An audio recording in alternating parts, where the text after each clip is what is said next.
What is going on, everyone? Looks like my camera is way too far up.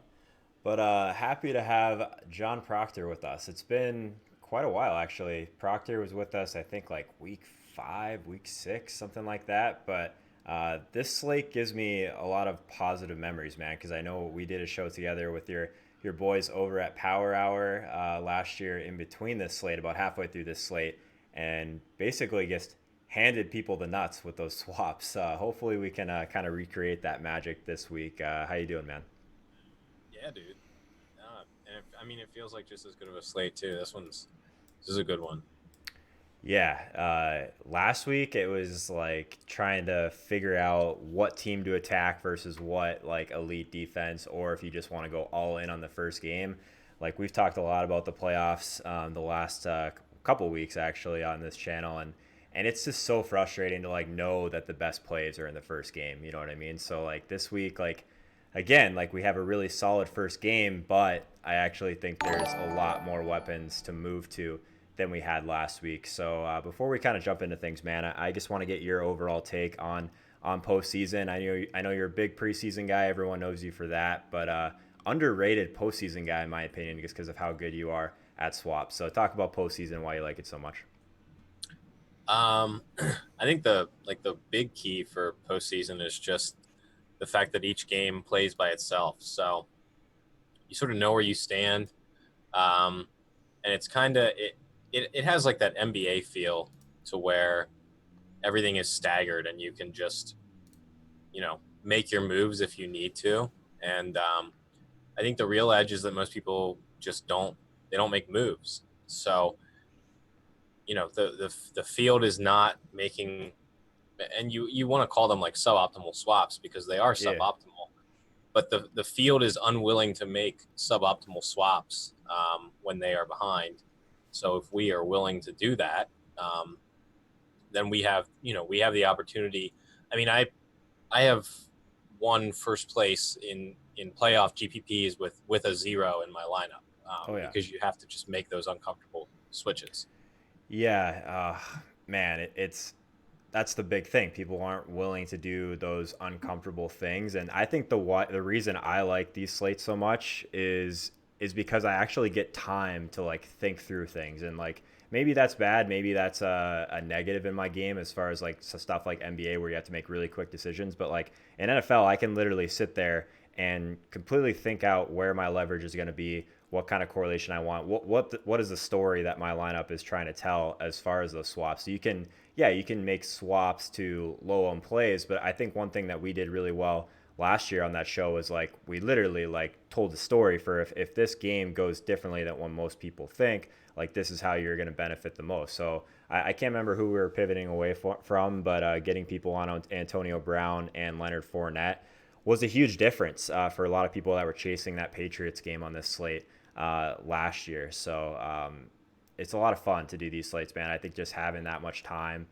just makes a big difference for me personally. So Braun Strowman fan 69 with the follow. Appreciate it, man. Thanks for being with us. Happy to have Proctor with us. As far as the rest of the week on Saturday morning, we usually have Peter Jennings with us. He is at the Sports Betting Championship for DraftKings, so he won't be with us. But you guys will have to settle for Chris Raybon and Mike Tagliere, a couple great, awesome guests. So pumped to have them on before kickoff. And then Evan Silva, I guess permitting, he doesn't lock himself out of his house again, will be with us for the Swaps show on Sunday. But yeah, man, let's dive into it.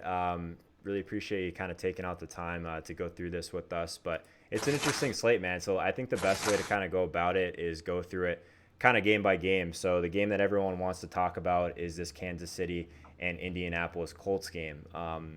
I mean, I like the game for a lot of the same reasons as everyone else. Like the Colts, one of the highest paced teams in the league this year. Their offensive line has been just incredible. So I actually think I'm on the Indy side of the ball. KC is one of the few teams that didn't really see their prices move a ton. I guess we should probably talk about that too. Like DraftKings has really priced down some of the elite options, in particular some of the elite running backs. But for some reason, Mahomes still priced up. Tyreek still priced up relatively to some of the other wide receivers, and then Kelsey's at 7K, at least on DraftKings too. So what were your initial thoughts on this first game and when you opened up the pricing? I mean, I think really I guess the only guy that's really sort of at the peak of his price is Kelsey. Um, I mean, like in season, Mahomes was getting up closer to 8K. So I Yeah. don't think he's like, I mean, what was he like 76 at one point, something like Yeah, that? I guess that's a good point. And again, like 7K too, like on this slate, like you can almost discount it a little bit because some of the other guys we're normally paying up for that are like closing in on 9K are only 8K. So I guess that's a point to mention too. Yeah, I think it's one of those things where, if you're building a handful of lineups, you have to have some Mahomes exposure, but he's definitely tough. I mean, he's tough to play. But I do think, I mean, if depending on Spencer Ware, Damian Williams is pretty mispriced. If I mean, it sounds like Ware might not even be active. Yeah, even if he is active, would you expect him to kind of play that like more complementary role that he had when Hunt was in earlier in the year? Like I think that's more what I'd be considering. And then yeah, Damian Williams at 5,100 is going to be extremely hard to get away from in this spot. Like Indy's not a great matchup on the ground by any means, but getting the KC running back in general in this spot with such a high team total at home certainly makes some sense. But do you think that that's kind of the role that Ware will play even if he is in? It's It's tough to it's one say. of those things like where I feel like we have all recycled over so much that oh, where's in the background, where's in the background when real I mean really we have no idea. No idea. Yeah. I think Um, that's what scares me so much about like I feel like we how many times have we gone over this with the KC running back situation, man? Like I feel like I've fallen into this trap so many times, yeah, and it just doesn't end up being a play that kills you. And in this first game, like I'm really trying to avoid the plays that are going to just absolutely bury me. And maybe at that price he will, but I'm so curious your thoughts on it. I guess. yeah, I really want Ware to be inactive to go all in. Hmm. Because it's Reed likes Ware. I mean, it does. It sounds like there's something weird going on, like that he's not healthy. Yeah. Maybe an aggravation or he's gotten injured again. Which is, if that's the case, then giddy up on Damien. But everyone's citing, oh, Ware came back healthy, and then Damien was still the starter. Well, I mean, Ware didn't play, so True. we have no like sample size to point to where Damien got like 80% of the touches everywhere or whatever. But I want Damien as I want to feel comfortable playing Damien because if he is getting 70% of the touches or so, then I mean he's almost like a must play at that price point. Yeah, I agree with you. I guess I'm a little bit worried, man. I just think like if you look back on it, yeah, I hope that he just doesn't play. It just makes the play so much easier. Like in the 3 games without Ware, Williams has averaged over 11 carries, but he's had almost 5 targets per game, over 23 fantasy points per game Yep. in that spot as well. So like, I don't know, man. I just hope that Ware doesn't play. It makes the play a little bit more palatable in my opinion. Like my issue with KC and this side of the ball is like the same as some of the other slates, man. Like, so if you want to fully stack this up, like Mahomes, Kelsey, Tyreek, like you're giving up so much at some of the other slots. Like, yeah, maybe that's the stack you need, and if that buries me, that's fine. I just like I have a really hard time going all in with game stacks when we have so much available after this. Like, I think that I'm gonna have some teams that try and pick pieces of this game. Like, I still think like Tyreek Hill at 7,400. Like, if they run him in the slot a decent amount, like correct me if I'm wrong, but Indy plays mostly zone anyway, right? So if we get Tyreek Hill in some space and they're more or less just like trying to tackle people in the open field, and like Tyreek Hill is not an easy guy to take down in those situations. So I actually like Tyreek more than normal, I think, in this spot. But what do you think about him at 7,400? Like I like him, but I just have this like weird.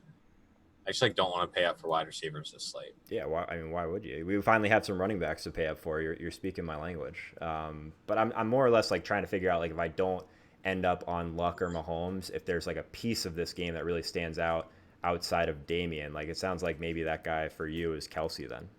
Yeah, I mean, I think like Kelsey would be the guy that I pay up for probably for like cash games and stuff. But Mm. I think Tyreek is like the KC piece from this game that's going to end up pretty low owned. Yeah, I could see that.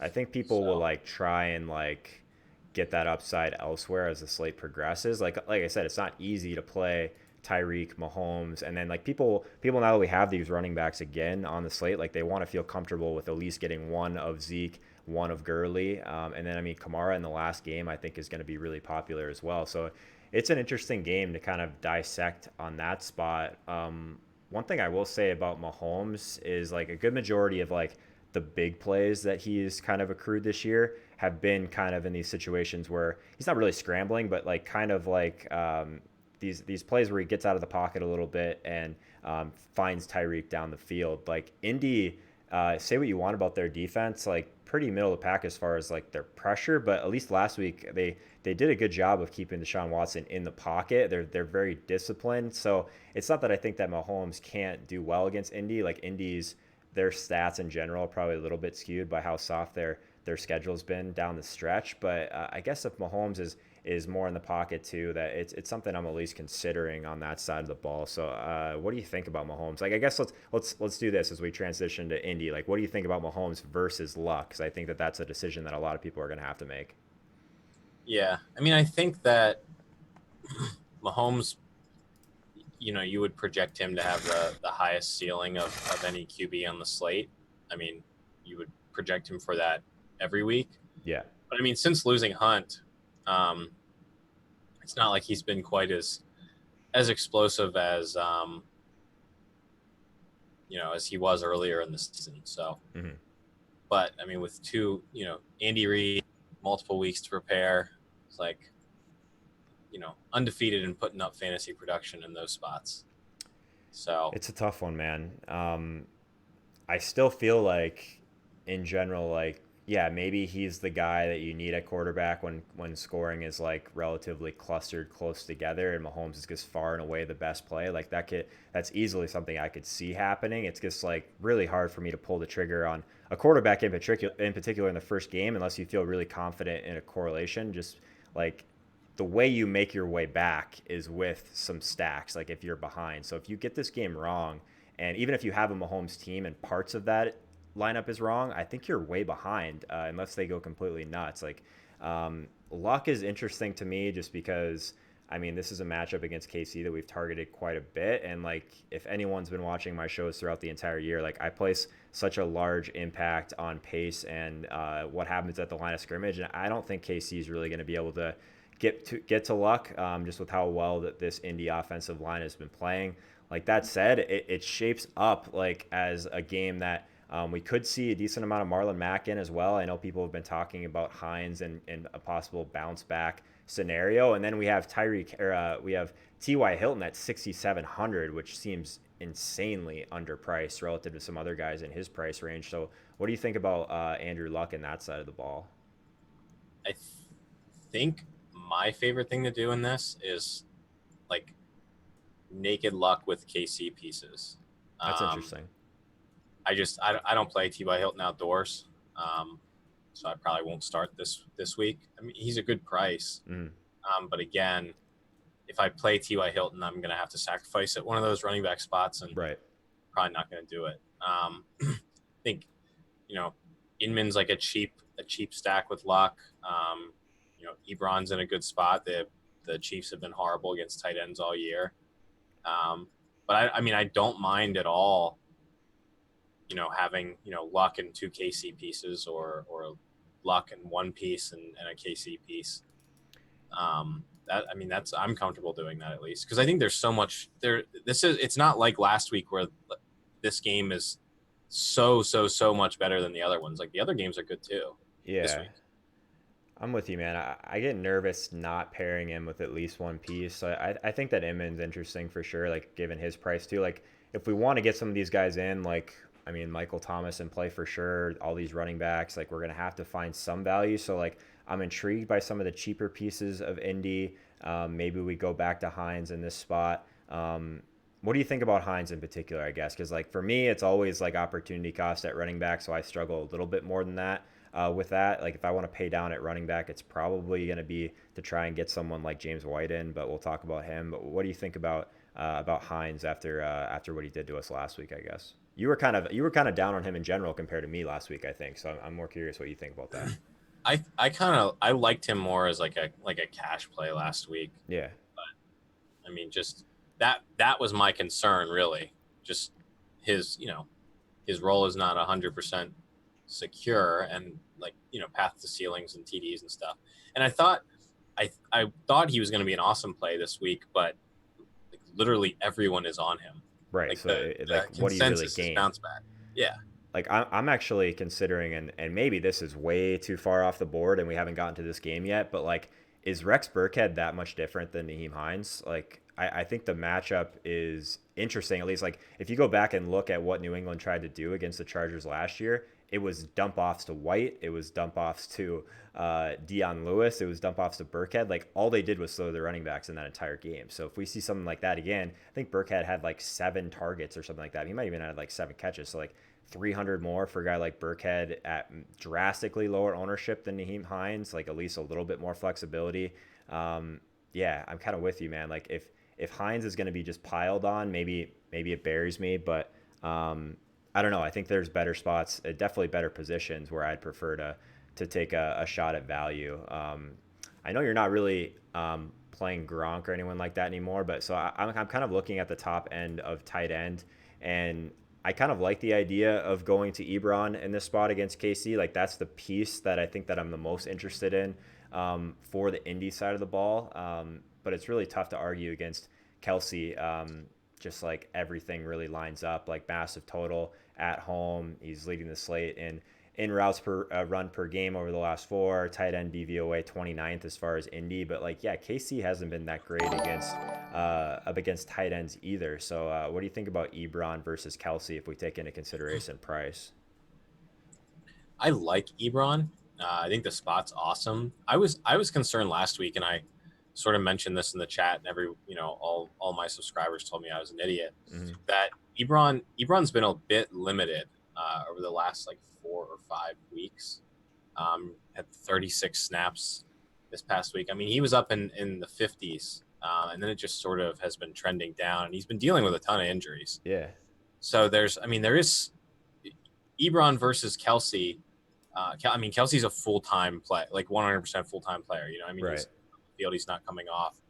Whereas Ebron is somewhat part time, and that hurts because he's not getting those like 10, 15 targets type games that he had earlier when he was more full time. Right, like what does Ebron do for you if he has like don't even like think about last week, but like if he has like even a little bit better game where he has like 5 catches for 50 yards and a touchdown, like at 5,500, I just would rather upgrade other spots. I think that like this might be a slate where people are just going to get cute with people like Ebron and Gronkowski, and we could probably get similar upside for some of the cheaper tight ends. But I mean, I still think that paying all the way up makes the most sense, or just taking the savings. Like I kind of want to like not mess around with Ebron in this first game. Like I might take a more of a shot on him if I was like behind and I felt like he was going to be lower owned. But like it seems like a spot like last week, maybe it was a mistake burning so much, but there just wasn't much at tight end last week. But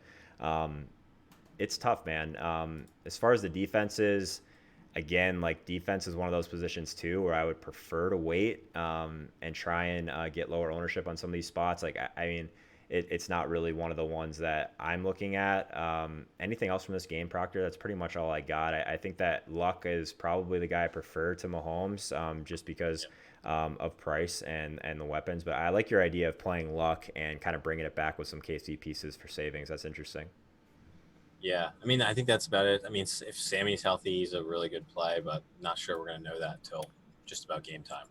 Yeah, what do you think about like Sammy? I mean, he's a guy that he just basically increases the average depth of target for basically any quarterback.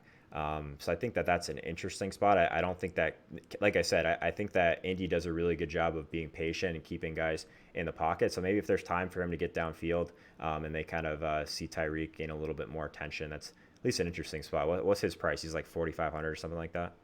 Yeah, I think if we find out tomorrow that he's healthy, he's going to become like pretty massive chalk. Yeah. All right. Well, let's move on. Like you said, there's a couple really decent games. This is the one that I think that you probably have to get right.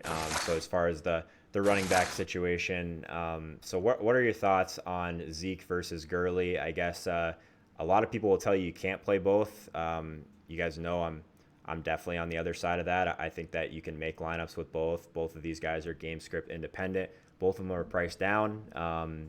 I don't know. I'm gonna have some teams with both for sure. I haven't heard one person talk about that yet. So what do you think about that? Yeah, I think Team Jammerman is definitely in play. I'm not like for a cash game team. I'm not sure you can fit them both Sure. comfortably based on some of the gross things you have to do for that. I think you pretty much have to play like Dak. Right. You're gonna play both of them and Which I'm not and, doing. and Kelsey. But um, yeah, I mean, if you're making 10 teams, you definitely need to have one or two of them that have both of them because they can. I mean, they're like those guys that can easily just be the highest scoring skill players, and then you just need them. Yeah, what if you're sitting there after the first games, like the first two games are over, you're sitting there trying to figure out your swaps. Maybe Mahomes has like a 3 touchdown game, like doesn't really destroy, and then we're just sitting there and Zeke and Gurley both have 30. And you're sitting there just like, how am I going to make up those points? Or I don't know. I'm thinking about like literally just having some wide open teams that just have Gurley and Zeke and just see where I'm at after the first game's end because I do think that there's a lot of interesting plays specifically in that fourth game that I'm interested in. But yeah, before we kind of move on in that game, Ryan Hodge in the chat with the tier 1 sub resubscription 3 months in a row. He says he loves when Proctor's still in his lawyer uniform. That's the first thing I said too, man. He's like he wishes he could go to work and just be in sweatpants all day like me. But yeah, sorry if I missed some of the questions in the chat, guys. If you have anything specific, I'll try and do a better job of looking at it. I just more or less we have Proctor here. I want to make sure that I get everything I can out of him. So past the running backs, I'm just kind of trying to piece together if there's anything in this game that I really like. I just like I never really play Dak. I never really play Amari unless it's a pivot. I just think it's just like an unpredictable offense, but more importantly, I think it's an offense that they don't really want to play that type of game. Like when Dallas is going, they're running the ball well, they're playing good defense. I actually think that Dallas is a tough matchup for the Rams. Like just speaking from that perspective, like the Rams, like I think they'll play well in this spot for sure. But I think that Dallas could surprise some people in this spot. But what else do you want to talk about with this game besides the running backs? Because I might be underweight on the rest of it. Yeah. One thing too, Dallas's run defense has been kind of not really bad, but way different on the road. Do you think that's a thing? I heard someone else mention that, like home road splits, run defense. Like, is that overthinking it? It's I sort of TJ Calkins dug pretty deep into it, and like I mean they have been brutal against running backs at home. It's drastic, like the Interesting. yards per carry and like receptions allowed and whatnot. Think any of that has to do with their injuries that they've had? It might just be somewhat of a coincidence. I'm not saying you're wrong. I'm just more trying to piece through it in my head. Yeah, I mean it can definitely be noise, but it's like with these home road splits, they're always just like they're noise until they aren't. Mm-hmm. That's sort of how I always look at them, and they, and at the same time, I mean it's just good luck stopping the Rams run game. Right. And I do think that the Rams receivers are good prices.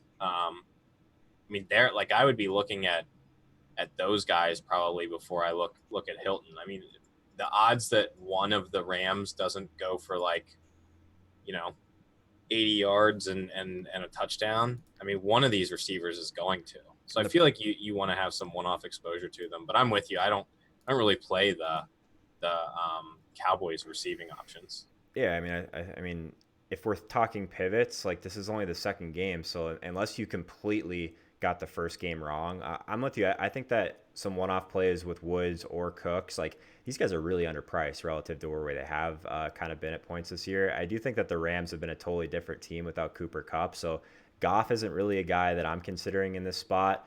But yeah, I definitely think that there might be some noise there with just the injuries they've had with Sean Lee. I know yeah, Jordan mentioned that in the chat.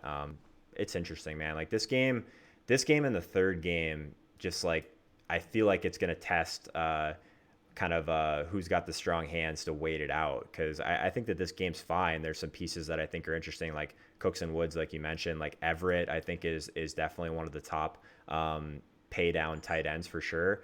But man, like I just give me all of the elite running backs on this slate, and I'll figure it out from there. What do you think about Everett? I'm probably not going to play Everett. Really? What? Why not? I think that okay. I'll give you my kind of take on it then first. Maybe I'm completely off base here, but they've been playing so much more two tight end sets. Number one, which I think is something that they weren't doing when Cooper Kupp was there. Obviously, it's a high team total. They're at home. He's someone that has been seeing a decent target share at least lately, like 2,700. Like it's not great down there anyway. Um, I don't know. I think that if there's like a really cheap piece of this game, he makes some sense. Like he had, if taking out of week 17, I mean, 3 games in a row with 6 or more targets. Like I don't think the upside's great or anything like that. But is there a cheaper guy that you like better than him? No, but I think the two tight end set thing got a little blown up. Like when they played the Cardinals, they ran a shit ton of two tight end sets. Okay. But for some reason, like Josh Reynolds didn't play much in that game. I don't know if he got dinged or what happened there. Yeah. But I mean, outside of that, I mean Reynolds is still the third option. Okay. Uh, So if we're trying to get a cheap piece of this game, you'd rather grab Reynolds at 45. right. Yeah. I mean, I just like, and especially if Everett's going to be like really really popular, and he's getting really Is he popular. going to be? I figured he'd be like Yeah. sub 10%. Is that wrong? I think he'll be. Oh yeah, so Labs has him at 13 to 16. Maybe he like has kind of picked up some steam since the Well, last time I looked. I've just heard a lot of people talking about him as like. I mean, he's like if you're gonna punt at tight end, he's definitely the punt. I just I don't feel super comfortable with it because it's. I mean, it's just his role is not secure. We don't have any We of those really have guys really like down there. Like I ran into this. We might as well talk about cheap tight end because like I ran into the same issue last week. It's like I think Dallas Goedert, like if he scores a touchdown, he's fine. If he doesn't score a touchdown on a play where the Bears have 10 men on the field, he's not fine. Gates, like now we have Hunter Henry back. Like none of these guys really look that great to me. I think you can make the same argument for Ben Watson as you can make for Everett. You'll probably get him at lower ownership. It's not a good matchup against Philly, at least for tight ends, but I mean, same kind of thing. They're at home in the Superdome. If everyone's just going to fire at some of these other New Orleans pieces, like is Ben Watson a better play if you take into account ownership, or are you just like completely staying away from this range? I probably I'll probably mostly have Kelsey. I'll probably have some Ertz too, Yeah. especially coming off of like just getting blanked against the Saints the last time they played them. But yeah, I mean I'll probably have mostly Kelsey, Ertz, Ebron. I think that the pricing is reasonable enough that I can I can work around paying up for tight end. Is there anything else in this game you want to touch on before we move on? I guess back to the original question. I'm Gurley over Zeke if I'm picking one Okay. for me. I think I'm with you, man. I think everyone, if they want to be like talking about this injury, like he practiced in full, he's not on the injury report. Like, if people really think that CJ Anderson is going to come in here and take like 10 touches, I think you're fucking insane. Yeah, Um, well, I think he just means that C.J. Anderson has passed Justin I Davis. think that's exactly what it is. Like And he says he's whatever. a part of the game plan. Like, he could be a part of the Right. game plan and have 10 snaps. Like, I don't know. It's not Yeah. something that I'm really, Gurley is like, I will have a lot of Gurley. That's a fact. All right. So as we move on here, AR Junior 18 with the Prime sub. Appreciate you being with us, man. It's a good time to remind people that if you do have an Amazon Prime account, make sure you're taking advantage of that Twitch Prime subscription, whether you're using it with myself, Manny, use it with Hodge, use it with one of us. It's free. It's the best way that you guys can kind of help us out and do it for free. So appreciate that, guys. All right, so let's talk about the next game. This is probably the one that I am the least interested in outside of maybe some one-off type plays. Um, the Chargers and the Patriots. So it is the lowest total. I would expect it to be one of the slower pace games as well. But I mean, the Chargers looked pretty good against Baltimore last week. I know the public is on them again. Before we jump into any of the plays, like, what do you think about the Chargers? Do you think they're going to come in here and play well? Tough spot in Foxborough, obviously. Yeah, I kind of feel like the Chargers are going to lay the egg that we expected them to lay last week. Yeah. Um, but I think this is the pivot game. You think? Oh yeah.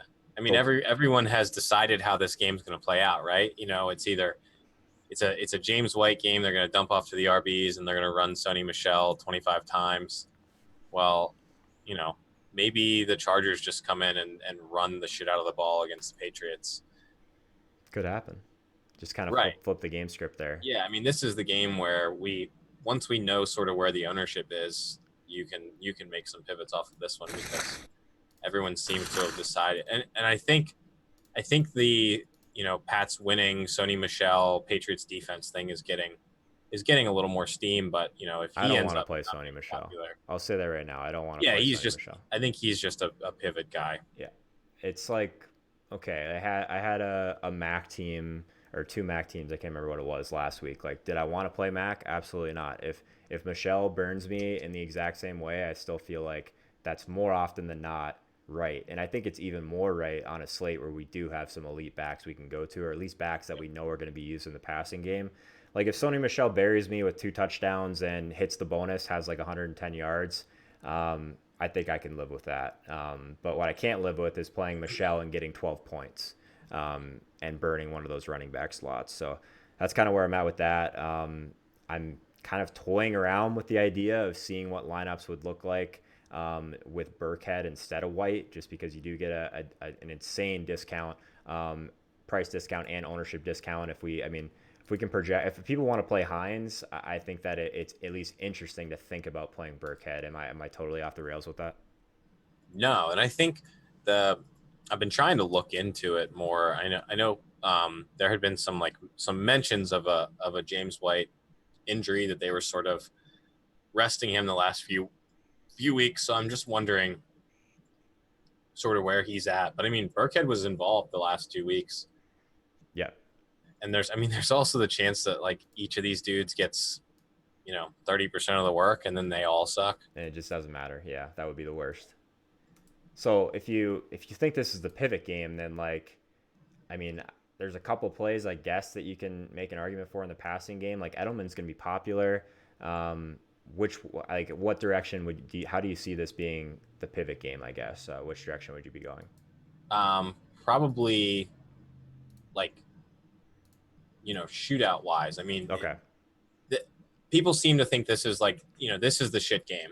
This is the game that's going to be lower scoring. Just take your one-offs. So you go like, James White, Keenan Allen, Mike Williams, or, James White, Keenan Allen, like a Cordero Patterson. Man, you're just trolling me with everything I say right now. You're basically like everyone's saying that we should dump it to the running backs, like exactly what I just said. Everyone's saying we should get the one-offs, exactly But what I said. that's correct.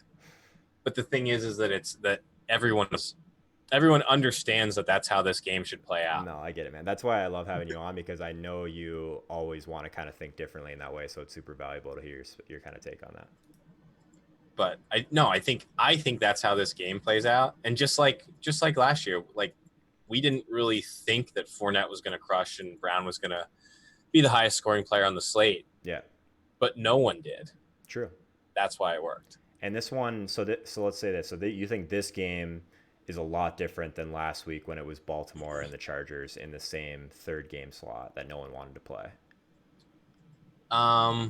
Yeah, because I think this one just has a little. Baltimore just didn't really have the potential to, like. I mean, it sort of started to turn into a shootout towards the end, but it was too late.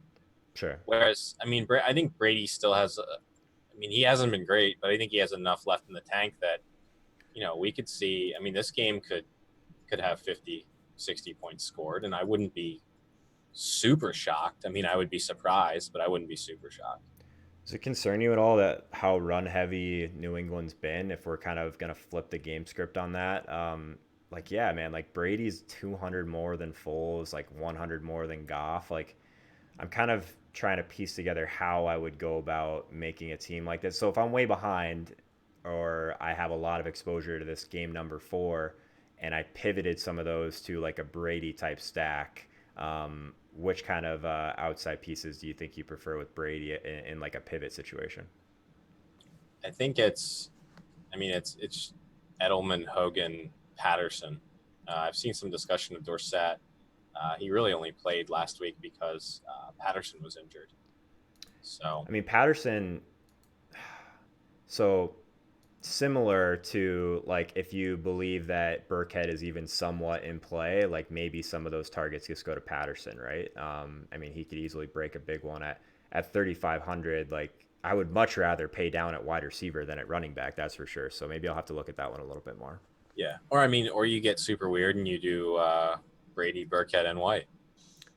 I've considered it, man, because you can just do whatever you want after that. And I mean, if you have a team that has a decent amount of Chiefs, you're not going to have a ton of salary to work with anyway.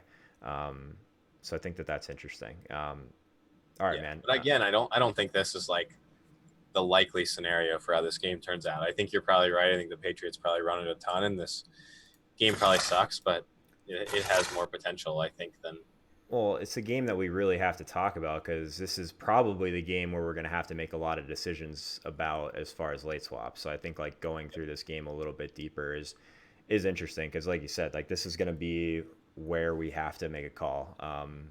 Edelman's probably going to be the most popular, I would imagine. Like I don't really want to play Gronk, so I'm trying to like piece together that side of things, but it's an interesting one. I guess to be continued on that one.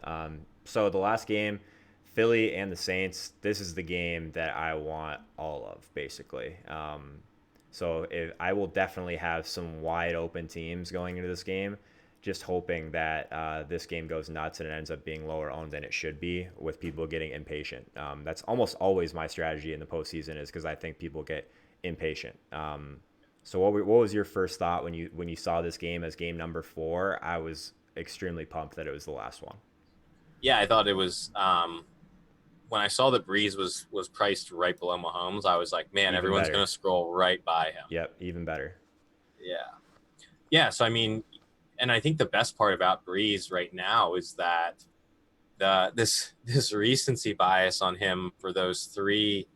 He had three road games in a row where he really stunk, but it's like we knew that was going to happen, and Right. he just doesn't do anything on the road, and then he goes home against the Steelers and throws for 300 yards and um, sort of as expected at home, and then everyone's forgotten about that already. Man, I just give me all the breeze in this spot, man. I think that he's like in tournaments. We're talking purely about tournaments. If Mahomes has like even like a 3 touchdown game, and you're sitting there with that slot open and some game stacks for this last game, I think you're feeling pretty good. I'm interested in Kamara for all the same reasons I liked Tariq Cohen last week. Didn't work out super well. I guess so. Let's start with this. I think the biggest thing in this game, the difference, I guess, in between this game and when they played them before, is now we have 10 Ginn. I think that just opens up so much for this offense as far as what they're going to do with Kamara, what they're going to do with Thomas. So, like, Ted Ginn, 4,400, he's like my favorite play on the entire slate. Tell Yeah. me I'm wrong. Oh, he's the best play on the slate. Yeah. Okay. I'm glad we're on the same page there. I mean, so let's say this. So what happened with Tariq Cohen last week? Was it a coaching type thing? Like that's realistically where they probably should have tried to attack Philly. Do you think Sean Payton is Really. dumb enough not to use Kamara? No, dude, he's definitely going to use Kamara. Yeah. It's the playoffs. Yeah.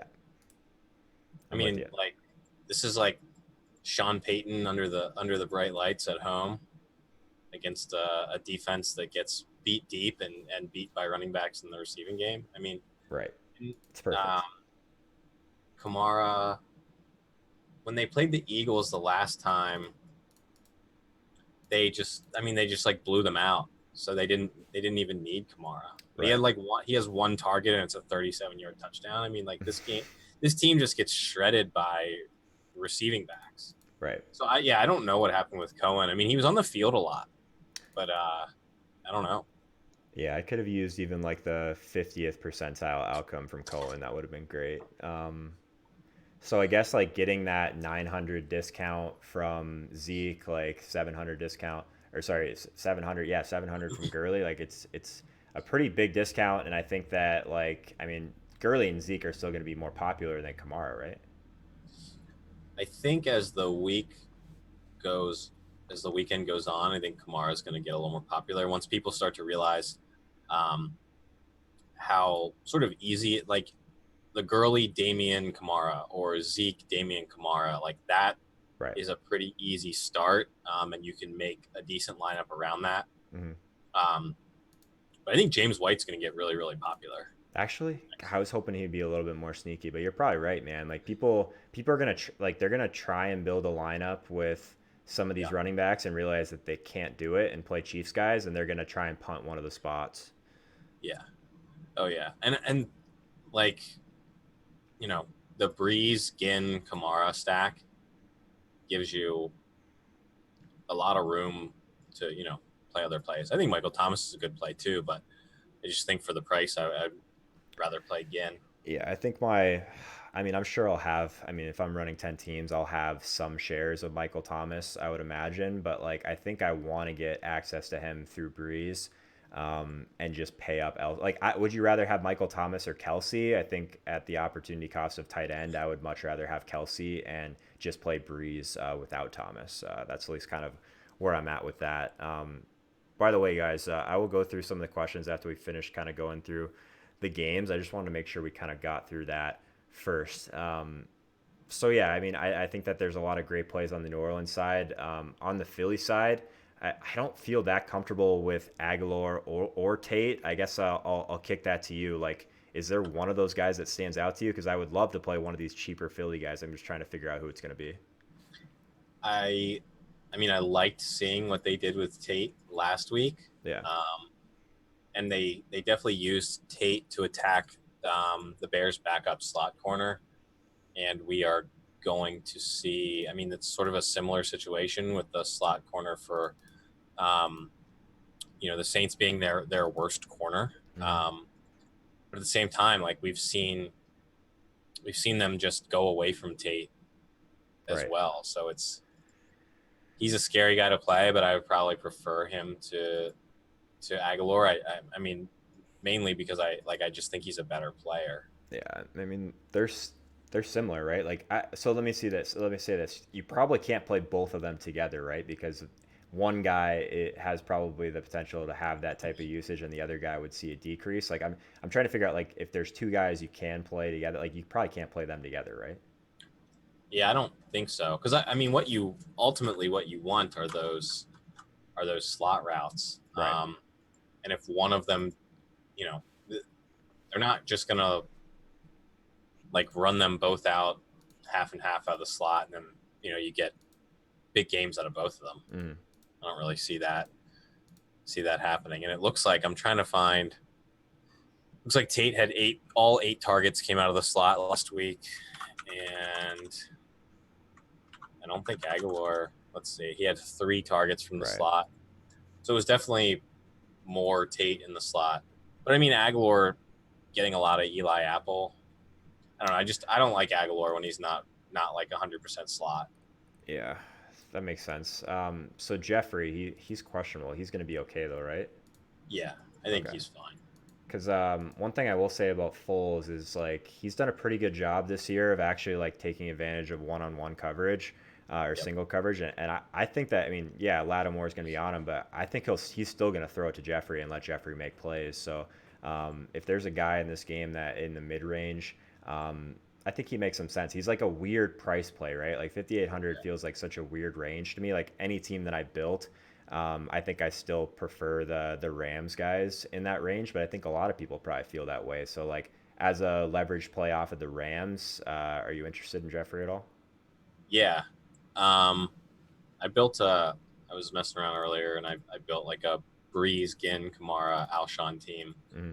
that I really liked. I mean, I think he's definitely your highest upside Eagle.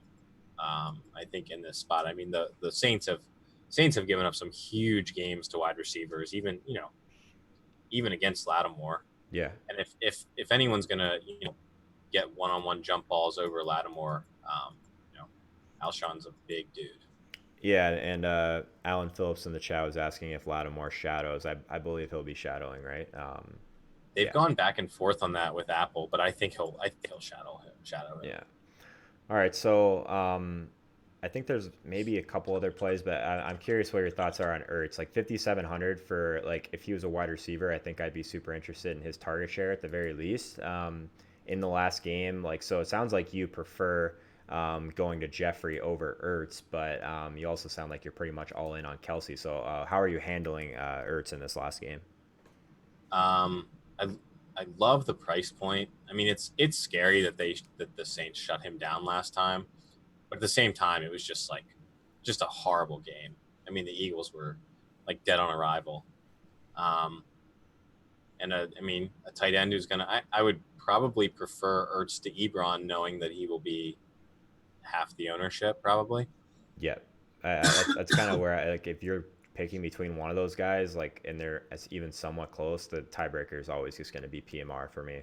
Um, so that's kind of where I'm at with that. So Darren Sproles at 4,400. If we're talking about chalk as far as James White in I guess a somewhat similar price range, like Sproles got a decent amount of run last week. Like I don't think it's like an elite spot by any means, but I'm trying to figure out like pivots versus some of these other guys we've talked about that might get popular. I mean, it could be the same thing. It could just be like a little bit of a bunch of these Philly guys. We could see some Smallwood again. Um, Talk to me about Sproles. Like, is that like a terrible kind of leverage play off of White? I definitely think White is a higher equity play for sure, but it's at least interesting to kind of look at those price points. I think. Yeah, and I mean the if Sproles was going to get like all the passing work, I'd be in. You Yeah. know, you're going to get 5 to 6 targets out of him, awesome. But you're not because I think Smallwood's still going to get 2 to 4 targets, 7 to 8 carries, and Sproles. I mean, it's like a 50-50 committee between those two. Mm-hmm. I'd probably just play Smallwood for the 500 if need be. And I think Smallwood is probably the goal line back. Yeah, I guess that's like one of the big concerns with Sproles is like what actually is his upside. Like we've seen James White still have a role in the red zone. So yeah, I'm with you, man. I don't think that he'll be a guy that I land on this slate. I'll have as many of these dual usage guys as I can, and just kind of figure it out from there. Um, Anything else in this game before we get you out of here, and we'll answer a few questions, but we'll probably wrap this up pretty quick. I mean, I guess Keith Kirkwood is the third wide receiver for the Saints. I mean, if you're really desperate. Yikes. But I do think Ben Watson's interesting. I feel like we'll probably see an elevated snap count for him in the playoffs versus I mean the middle of the season they were pretty much just not playing him. Right. But I think they will use him in the playoffs, especially at home in the dome. Yeah, I don't hate just like if you end up like not playing Everett on the cheap range, like just playing the guy at home and with the high team total with I mean I think that he makes some sense for sure at 2,900. All right, let's get to a couple of these questions in the chat. Sounds like Steve is on T.Y. Hilton, which is interesting. He was one of the few people talking up the Chargers in the chat last week, so always kind of curious that he says that KC's been giving up the largest portion of their passing yardage in the slot. So yeah, Proctor, I'm kind of usually with you as far as Ty on the road, but that price, like, I'm definitely considering it at 6,700. But we'll see. Do you have a preference between Edelman and Hilton? Let's kind of work through that because I think that that's like a price point people will be looking at. Um, I mean, I think Hilton always has more upside than Edelman. Yeah, I mean, always. right. But I think Edelman's a lot safer of a play. I mean, I think his target share and his floor are way more secure. Especially Edelman's red zone role has been insane over the last few weeks. Yeah. Since Brady realized Gronk was dust too. Yeah, at some point he probably realizes it like the rest of us, right? So I think that that's interesting. Like, is there a cheaper wide receiver outside of Hogan that you've been kind of looking at? Like, it looks kind of gross down there. Like, I wish there was more guys that kind of stood out at the cheap end, like maybe Josh Reynolds, but I mean he's 4,500. Like, there doesn't seem to be like any of these like really cheap guys that stand out to me. I think it's Watkins, it's Inman, it's Reynolds, it's Ginn. I mean Ginn. Right. I'll Again, I mean probably have I might have like 80% again. I'm gonna have him on every lineup. Yeah. uh, I mean, you give me six. He's getting like 6+ targets when he starts. He was a smash play last year in the playoffs too, and no one played him. And I think he went for like he had a huge game. I honestly Um, think that that's still a hill that I'm perfectly fine dying on because everything lines up to be like so strong. yeah, Like just in general, like looking like weighted opportunity rating. Like I use that's one of my favorite stats at wide receiver. Like if we just sort by that in the spreadsheet. By the way, Twitch subs get access to the spreadsheet in the Discord. So like the first guy that stands out as like a mispriced player is Ted Ginn as far as like how he's being used out of the field, what yeah. his target share is with those type of targets. So I think that he's a phenomenal play. Yeah, Labs has him at 17 to 20% ownership. I would love to play Ginn when he's not that high owned, but like, where do you think he'll sit ownership wise in something like the Wildcat? Um, it's odd that I haven't heard a ton of people. You know, everyone seems to say, "Oh yeah, Ginn's a decent play," and then they like move on. I I'm don't so think people pumped have. that you're like all in on him because he was like the one guy that I think changes this game a lot. Yeah, I don't think people have really grasped how good he is. So last year he had an injury. It's like the same exact scenario is playing out as last year for the playoffs with him. So like he had an injury last year, like the beginning of December. He didn't finish a game. He sat out a game. He came back against the Falcons Christmas Eve and was like limited um, for the next 2 weeks, and then they played the Panthers in the playoffs, and he had 6 targets, caught 4 for 115 and a touchdown, and then he was a full-time player against the Vikings and had 11 targets. So we're like falling into that same scenario where he was out and like people forgot he existed, and Yeah. he's a massive part of their offense. Like, are people going to play Watkins over Ginn? Like, I kind of Yes. hope they do. Yeah. Oh Yeah. yeah. That's good to know. I guess a little bit cheaper. A couple people in the chat were asking about Chester Rogers. I think I played him on one team last week. I would still prefer kind of to get up to this mid 4K range, of course. Maybe someone like Inman in that same game, but any interest in like paying all the way down for one of these super cheap indie wide receivers? I guess there's just really not a lot all the way down there, so people are kind of hunting around. Yeah, I think Rodgers is in a better spot this week than last week. I mean, just for the fact that they're going to be throwing it more. I mean, he still had what 5 targets, I think. Yep, Yeah. five So I mean, targets. you're looking at 4 to 7 targets or so. He runs a lot out of the slot. Yeah, I mean, I think that at that price, he's still a guy that we have to kind of consider. Probably the one thing we haven't touched on is defense. I guess one of the ones that stood out to me right away was the Rams at 3K, just based on, I mean, being at home with that spread, and I mean they do have one of the best matchups at the line of scrimmage. What are your thoughts on the defense, like on defense this week? It doesn't seem to be like a standout play, like at the low end for sure. So I'm kind of lost right now at defense. So help me out. Chiefs are getting really popular. I don't love it. Yeah. I do think the pace up home favorite thing is always in play. Hmm. Um, but I don't think it's quite the same as like when we had the Chiefs and the Rams. Um, and everyone sort of remembers that game. That's Yeah. like a top 1% outcome for two defenses in that kind of spot. Right. So um, I think the Chiefs are going to end up being probably the most popular or second most popular. I think the Rams will be up there too. Hmm. But I think New England's in a good spot.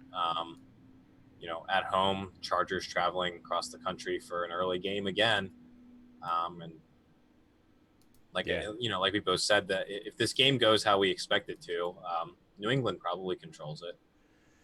Yeah, I'm just like I understand the KC play, just past attempts. Like I don't know, Lux just had so much time behind this line this year. Like Yep. it's really hard to get behind that one for me. 2,500, I get it, like home favorite, all that jazz. But yeah, if we're just looking at like Lux only thrown 2.7% of his pass attempts have been interceptions over the last year. That's a really small number. Sorry, that's sacks. So he's not taking like any sacks. It just means he's probably not facing any pressure whatsoever. Right. Yeah. So yeah, I don't know, man. There's just not a lot at defense that I love. I think that just like possibly just attacking the implosion spot for Dak is something that I'm probably a little bit more interested in. The Saints, like, I guess I'm kind of trying to figure out if they're gonna try and pressure Foles. Like Foles has been getting the ball out so fast. Like maybe they end up just like sitting back and playing more press coverage and just like really letting Foles like kind of beat them. I don't know. Like, what are your thoughts on the Saints D like all the way up at 3,300 in that last game? I think it's tough for me to pay that price for them. Um, with as good as the Eagles O line's playing phenomenally. Mm-hmm. Um, and I do think the Saints defense they've been better the second half, but at the same time, it's like, they played, the Falcons, the Cowboys, the Bucks, the Panthers. They had 3 sacks on Big Ben, but Yeah, I don't think they're elite by any means. I'm with you, man. All right, so last kind of question that we'll touch on, then we'll tie a bow on this. Don Robinson asking about Woods versus Cooks. Any like preference there? Like those guys are so closely in price. Normally, like it's just like okay, Cooks is your pivot, Woods is the guy you want. Do you feel kind of similarly this week on that? Yeah, it's probably Woods. Cooks should see the most of I'm totally blanking. Byron on the outside. Yeah, So, that's not it's not a good matchup to have, but at the same time, not really the corner that you would think would match up Cooks, match up against him the best. But Byron's super athletic, so I think he can probably keep up with him. But Cooks is a little shiftier than the type of wide receivers you would normally want Byron to be covering. He's shutting down your big buddies. He's a dude that they'll put on a tight end. He's a big guy. right. All right. Well, I think that's a good place to kind of wrap it up. Hodge with his normal 69 bits contribution. Appreciate you, man. He says fade all the good plays for massive swap equity. That's kind of my plan. We'll see if it buries me, but I think this is a week where I want to have some flexibility and hopefully just hit the right pieces of that first game. But Proctor, thanks for being with us, man. Always kind of appreciate your takes. Hopefully we can make this happen again. Third year in a row, hopefully in the division round. So thanks for being here, bro. Yeah, man. Best slate so far of the playoffs. Let's get it. Let's do it. All right, guys. Definitely be back on with us on Saturday morning with Mike Tagliere and Chris Raybon, and then Evan Silva will be with us on Sunday to talk late swap. So good luck, everyone, on the division round slate. One of the best slates of the year. All right, good talk. See you guys out there.